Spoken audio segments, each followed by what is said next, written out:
Hands up now. Doyle's shout cracked through the terminal like a gunshot, and before anyone could react, his hand slammed around Maya's throat, pinning her against the inspection table. Gasps burst through the crowd. Phones lifted. A baby started crying. But Maya, she didn't flinch. Doyle leaned in close, his breath hot with anger. I said, hands up. You think you can stroll through my line like you own the place? The crowd circled fast, hungry for drama. Some whispered, some smirked. A few recorded with the kind of shaky excitement that only comes from seeing someone else's humiliation. Maya stood silent, eyes steady, breathing controlled, too controlled for someone being choked, and that only made Doyle angrier. He shoved her bag to the floor, spilling her clothes across the tiles. Suspicious behavior, he barked. Refused to answer my questions. We tried to walk away. That's enough for arrest. A woman in the crowd murmured. She didn't do anything. But Doyle spun toward her with a glare that shut her up instantly. Maya tried to keep her voice soft. Sir, please step back. Even now, she lowered her gaze, trying to diffuse, not to fight. Oh, you don't give orders here, Doyle sneered. He shoved her again, harder this time. You people always think you're special. That phrase, you people, hung in the air like poison. Someone gasped. Someone whispered. He didn't just say that. But Doyle wasn't finished. He forced her chin up with 2 fingers. If you're so innocent, show me your ID, or are you scared? Huh. Maya swallowed her frustration. She was on assignment. She couldn't reveal her identity. Not yet. I'm just catching a flight, she said quietly. Let me go.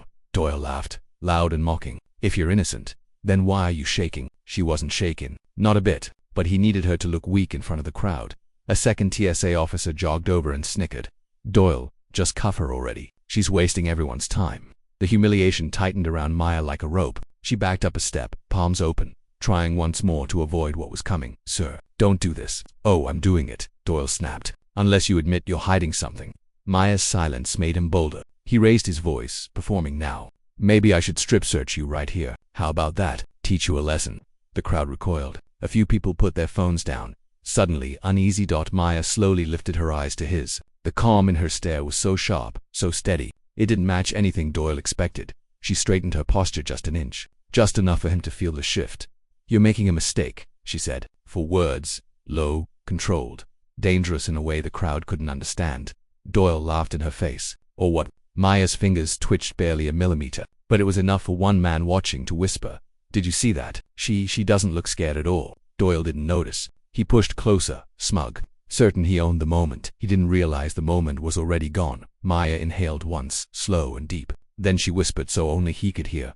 I warned you. Look at Hirsch, he's terrified. Doyle mocked, loud enough for half the terminal to hear. But Maya wasn't terrified. She was calculating. Before the crowd could blink, Doyle jerked her forward by the arm. You're coming with me. We'll see what you're really hiding. His partner chuckled beside him. Probably stolen credit cards. Or a fake passport. They always panic when we press a little. Maya's jaw tightened. I haven't done anything, she said softly. That's what they all say, Doyle shot back. Stop resisting. He twisted her wrist hard. Gasps shot through the onlookers. A mother covered her son's eyes. A businessman whispered, this is too much, but he didn't step in. Doyle wanted a scene, wanted dominance, wanted the crowd to see him teach a lesson, and Maya knew it. She stumbled, intentionally, then caught herself with perfect balance, a movement so smooth it didn't match the helpless traveler he wanted her to be. Doyle's eyes narrowed. Oh, you got training or something? Maya stayed quiet. Silence was her shield. And right now, her weapon. Doyle shoved her toward a side room. The unofficial back office. A place with no cameras, no witnesses, no rules. The kind of room corrupt officers loved. But before he could drag her inside, a deep voice cut through the tension. Is there a problem here? Everyone turned. A man in a suit stood near the line, a tall .com figure with sharp eyes. The crowd whispered as he stepped forward. His badge wasn't visible, but something about the way he carried himself made Doyle stiffen for a split second. Then arrogance returned. This is official TSA business, Doyle snapped. Back off. The man didn't move. She doesn't look like she's resisting. Doyle scoffed. And you look like someone who doesn't know how TSA works. Maya looked at the man just one glance and he read everything in her eyes. Not yet. Don't expose me. Let this play out. He stepped back, reluctantly, but he didn't leave. Maya exhaled slowly as Doyle yanked her into the side room, slamming the door. Inside, the fluorescent lights buzzed overhead. A metal table, 2 chairs, an air vent humming weakly, and Doyle, pacing like a wolf. You think your little audience is gonna save you, he snarled. Once I find what you're hiding, you're done. He dumped her bag on the table, rifling through it roughly. Clothes, a toothbrush, a paperback. Nothing suspicious. He dug deeper. More frustration, more anger.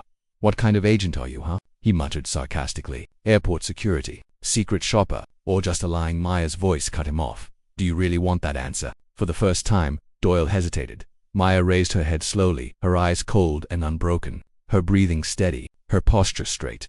Not scared, not weak, not prey. She leaned forward just an inch. You put your hands on the wrong woman, Doyle scoffed, trying to mask the flicker of fear. Oh yeah, and who exactly are you? Maya didn't smile, didn't blink. She simply reached into her jacket with a controlled, precise motion. One so smooth it froze Doyle in place. Her fingers brushed the hidden pocket. Doyle panicked. Hey, don't move. Maya paused, then lifted something small and metallic into the light. Doyle's eyes widened. Put that down, Doyle shouted, but his voice cracked because the object in Maya's hand wasn't a weapon. It was a badge. Not fully visible, not fully revealed, just enough shine to make Doyle's breath hitch. Maya set it gently on the metal table, her fingers never shaking. You wanted to know who I am, she said quietly. So look. Doyle stared like he'd just swallowed glass. That's fake. Has to be. Maya didn't argue. She only tilted her head, studying him the way a lion studies a hyena patient, knowing exactly who holds the real power. Search the bag again, she said softly. Doyle bristled. Don't tell me what to do. Then keep pretending you're in control, she replied. Her tone wasn't angry, that made it worse. But you asked a question. I'm answering it. Her calmness rattled him more than shouting ever could. He dumped the rest of her things out with trembling hands. A scarf, a charger, a small metal pen, a folded boarding pass. No weapon, no contraband, no crime, just a woman he'd manhandled in front of a crowd.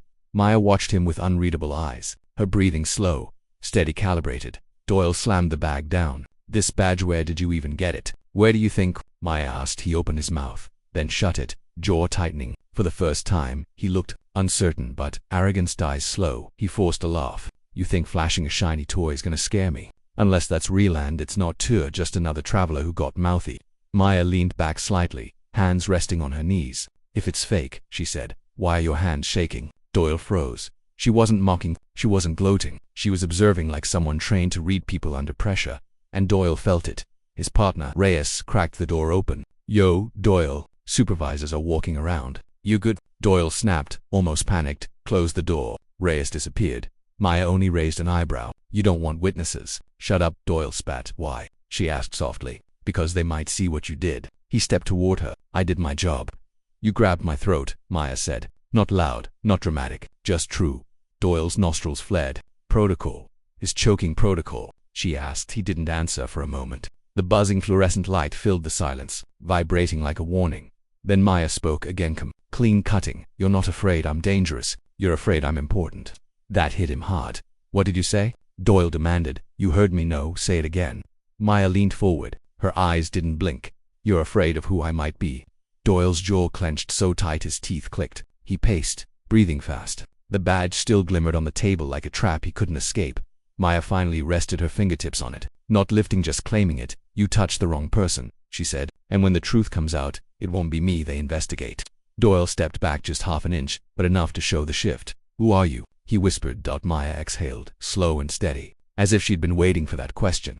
But instead of answering, she reached behind her, sliding her jacket straight over her shoulders with military precision. Then she stood, full height, full posture, full presence. No fear, no hesitation, no disguise. Doyle swallowed. Wait, what are you doing? Maya tapped the badge once. Finishing what you started. She picked it up, turned it over.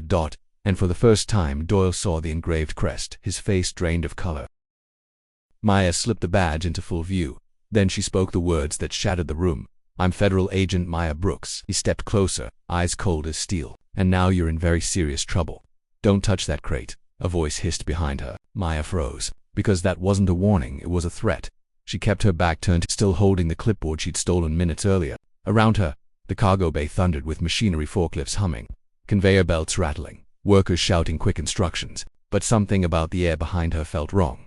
Heavy, intentional. She slowly glanced over her shoulder. A cargo handler she hadn't seen before stood a few feet away, eyes locked on her, muscles tensed, stance wide, watching her like she'd stepped somewhere she absolutely didn't belong. His voice dropped lower. You're not on the manifest. Maya gave him a tiny shrug. New shift rotation, he smirked. Funny, 'cause I run the rotations. His eyes slid to her vest, slightly oversized, borrowed and missing the scuff marks real workers had. A tiny detail to most people. Not to him, not. Maya flashed a casual smile. Just trying to move things along. This crate is marked priority. The handler's expression tightened. He stepped closer. You shouldn't even know that. Behind Maya, The mysterious reinforced crate towered over her, a steel black box with no labels, except a single QR code and a weight class that didn't match anything in her training logs. It wasn't luggage. It wasn't equipment. It wasn't legal, and she wasn't the only one who could feel its danger. A forklift driver glanced at the crate, then at Maya, then quickly looked away as if he didn't want to be caught carrying. Another worker muttered, "Move, move, don't get involved." Their fear wasn't confusion. It was practiced. Maya's instincts sharpened. There was something about this crate the entire room knew, and no one dared say aloud. The handler stepped even closer, lowering his voice until only she could hear it. "Walk away. You didn't see this." Maya tilted her head, letting the silence stretch. "Why would you tell me that?" she asked softly. "If everything here is normal." The man blinked, a flicker of panic, then anger to cover it. "You got 5 seconds, he growled. "Turn around and leave." Maya didn't move, didn't flinch, didn't blink. Instead, she placed one hand on the crate's cold metal surface. Instant tension. Every pair of eyes in the bay snapped toward her. Every sound seemed to pause. The handler lunged forward. "I said." A forklift horn blazed through the air, cutting him off. The vehicle screeched to a stop inches from Maya's side. But the driver wasn't aiming for her. He was blocking her, shielding her. Eyes wide with silent warning, he mouthed, "They'll kill you." But she didn't step back because Maya had already heard something, a faint vibration inside the crate, too rhythmic to be machinery, too unnatural to ignore. A tiny pulse, electronic high-frequency. Not a bomb, not a weapon, a signal. Something or someone inside was transmitting. Maya turned slowly toward the handler. "What's in here?" His face twisted. "That is none of your." Before he could finish, a second voice echoed from behind the forklift. A voice she recognized. Doyle, out of uniform, sweating and smiling like the devil caught her at last. Well, Doyle said, stepping into the open. "Look who can't mind her business." Maya's muscles tensed. The crate, the ring, the corruption. It wasn't coincidence. Doyle wasn't just dirty, he was in it. He gestured around the bay. More men stepped out from behind stacks of freight. Cargo handlers, security guards, workers who suddenly weren't workers at all. "You should have walked away," Doyle sneered. Maya shifted her scented. "And you should have stayed hidden," she replied. Doyle nodded to his crew. "Grab her, shoot her if she moves." That was the first thing Maya heard as the metal door slammed shut behind her. No hesitation, no bluff, a real order. Doyle stepped into the center of the cargo bay. No uniform now, only a pistol tucked in his waistband. And the ugly confidence of a man who thought he finally had the upper hand. His crew closed in around Maya, boots scraping against the concrete, forming a tight, hungry circle. Maya didn't raise her hands, didn't step back, didn't blink. She just studied them, counting breaths, footsteps, angles. Doyle grinned. "You really thought you could sneak around in my airport?" "Your airport?" Maya asked softly. "You heard me." He spread his arms wide. "Everything that moves through here moves because I let it." A worker to her left muttered, "She shouldn't be awake for this." Doyle shot him a glare until he fell silent. Maya tilted her head. "So that crate belongs to you?" Doyle's jaw twitched just a flicker.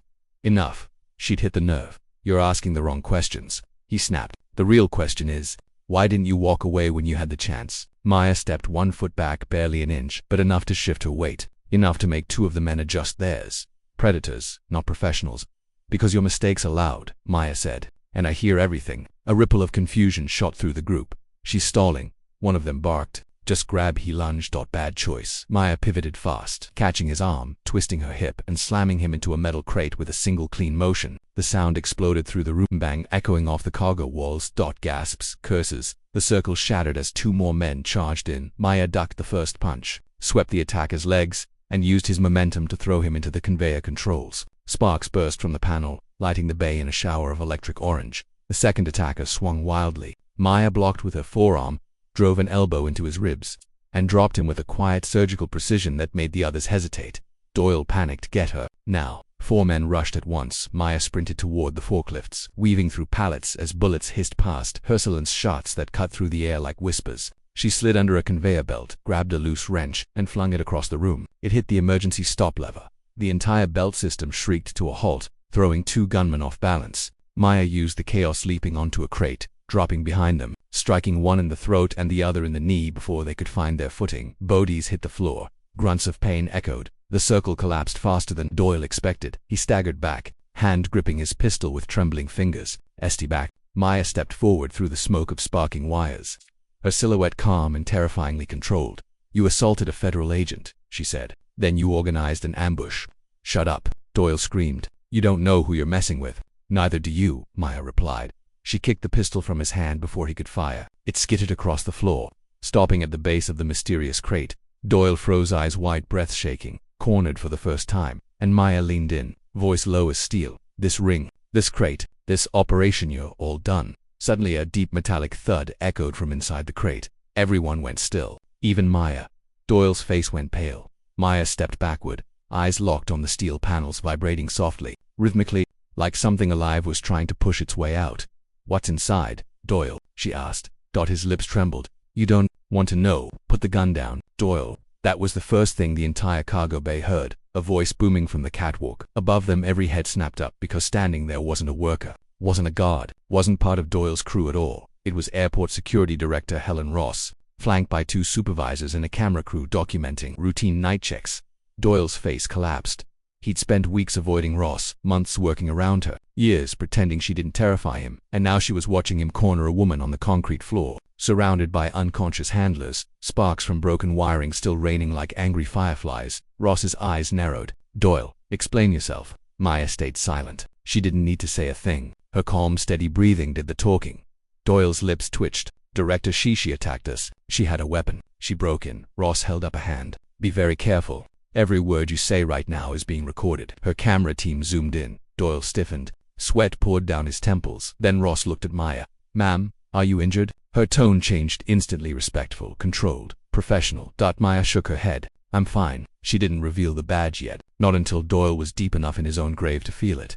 Ross's gaze drifted across the floor bodies, bullet casings, Doyle's pistol lying next to the crate. Her jaw clenched. "This isn't standard protocol," she said, her voice like ice. "Doyle, why is there an unregistered, reinforced container in my cargo bay?" Doyle panicked. "She put it here. She's trying to frame." Maya stepped forward, her voice slicing through his lie. "I'm not the one who ordered an ambush." Ross stiffened. Her attention locked on Maya like a laser. "Who are you?" she asked. Doyle barked. "Don't answer that." Maya ignored him. She pulled her jacket aside. "Just enough. Just one glint of embossed metal." Ross gasped softly. "Oh my God." Maya let the badge fully unfold, federal crest shimmering under the cargo bay lights. "Agent Maya Brooks, Federal Intelligence Division," she said. "I've been tracking suspicious cargo routes linked to airport staff. This crate matches an active investigation." The room erupted. The camera crew zoomed in instantly. Ross's supervisors scrambled to take notes. Workers whispered and pointed.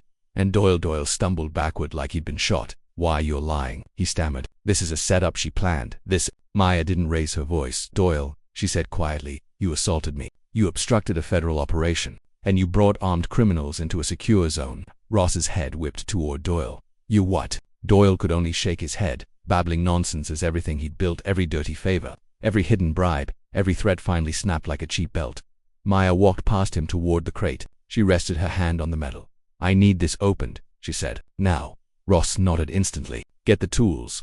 Doyle lunged forward. "No." Ross's security officers tackled him to the floor. Cameras caught everything, his screams, his denials, his entire downfall, and Maya. She just watched. Calm and unreadable, as his wrists were cuffed behind his back. "You don't know what's inside that crate," he yelled, voice cracking. "You don't know how big this is." Maya crouched beside him, her voice cold as steel. "I know enough." And then a second metallic thump boomed from inside the crate. Louder, sharper, closer. Everyone froze. Even Ross. Maya rose slowly, eyes narrowing at the vibrating steel panel. Whatever was inside, it wasn't done. "Stand back, everyone. Stand back." That was the shout that cut through the bay the moment the crate lurched an inch across the floor. Not pushed, not dragged. Something inside had moved it. Maya's pulse kicked one sharp, controlled, but her face stayed calm. Ross's security team scrambled behind forklifts, raising shields, radios crackling with panic. The camera crew filmed every second, their lenses trembling. Ross whispered, "Agent Brooks, what is in there?" Maya didn't answer yet, because she had just realized something. The vibration she felt earlier wasn't random. It had rhythm, pattern, intent. Doyle lifted his head off the floor, eyes wild. "You're all idiots. You can't open that crate. I told you this is bigger than me." A guard hissed. "Shut up." "No." Doyle screamed. "Shut up. You shut up. You don't know who you're dealing with. You don't know what she's dealing with." Maya stepped closer to the crate, placing 2 fingers lightly on the steel surface. There. The vibration again. Short, long. Ross frowned. "What is that?" "Morse code." Maya's jaw tightened. "Close." It wasn't Morse. It was tactical signal communication, a coded pattern used in covert transport extractions. One she'd learned years ago. One only federal units or hostile networks used to move high-value assets. Someone inside the crate was signaling. Someone alive. Maya spun to Ross. "Get the tools now." Ross didn't hesitate. Move. But before her crew could reach the crate, Maya's earpiece hidden beneath her curls crackled to life for the first time in hours. A voice whispered, "Agent Brooks, your signal is active. Are you compromised?" Maya stiffened just enough for Doyle to notice. His face split into a broken grin. "They're too late. Way too late." Maya lifted her chin. "Control, this is Brooks. I'm at the airport cargo bay. Illegal transport identified. Hostiles neutralized. Prepare extraction for..." She paused, because she finally knew what was inside. Not who, what. A transport crate thick enough to stop small arms fire. Signal patterns used only for sensitive transfers. Smugglers panicking more than criminals usually did. Doyle spat the truth through clenched teeth. "It's not merchandise. It's not drugs. It's not weapons." He laughed, unhinged. "It's a person." Gasps exploded across the bay. Ross's face drained of color. "What kind of operation are you running here?" Doyle didn't answer. He didn't have to. His eyes said everything. They'd crossed a line no corrupt officer should ever cross. Maya leaned close to him. "Who's inside?" he whispered. "You'll never make it to the handoff point." "I didn't ask that," Maya said. "Who?" Doyle smirked. "Someone valuable enough that killing you would have been a favor." Maya stood, voice low and lethal. "Open the crate." Ross's team rushed forward. Tools clattered. Lock snapped. Bolts hissed as tension released. The final latch clicked. Everyone held their breath. Security lights flickered. And the crate's door eased open, revealing a single terrified eye staring back at Maya through the darkness. A child's eye, a young girl, bruised, afraid but alive. Maya stepped forward instantly. "It's okay. I'm here." The girl trembled, whispering something too soft to hear, but Maya recognized the language, a coded distress dialect used only by international trafficking victims rescued in federal protocols. Ross covered her mouth. "My God!" Doyle screamed into the floor. "You idiots. You just blew the entire network." Maya lifted the girl into her arms, steady, protective, and in that moment her mission, once about cargo routes, once about corrupt officers, once about catching Doyle, became something far bigger, something global, something urgent, something she couldn't walk away from now. She looked at Ross. "This isn't one ring," Maya said. "This is one tentacle of a larger operation. Bigger than the airport." Maya nodded. "Much bigger." The girl clutched Maya's shirt, whispering again. This time Maya heard it. A name, a city, a deadline. Her blood ran cold. She turned to Ross. "Notify the FBI task force. Secure the scene." "I'm going dark." Ross blinked. "Going where?" Maya looked out toward the runway, planes taking off into the night sky. "Wherever they take the next child."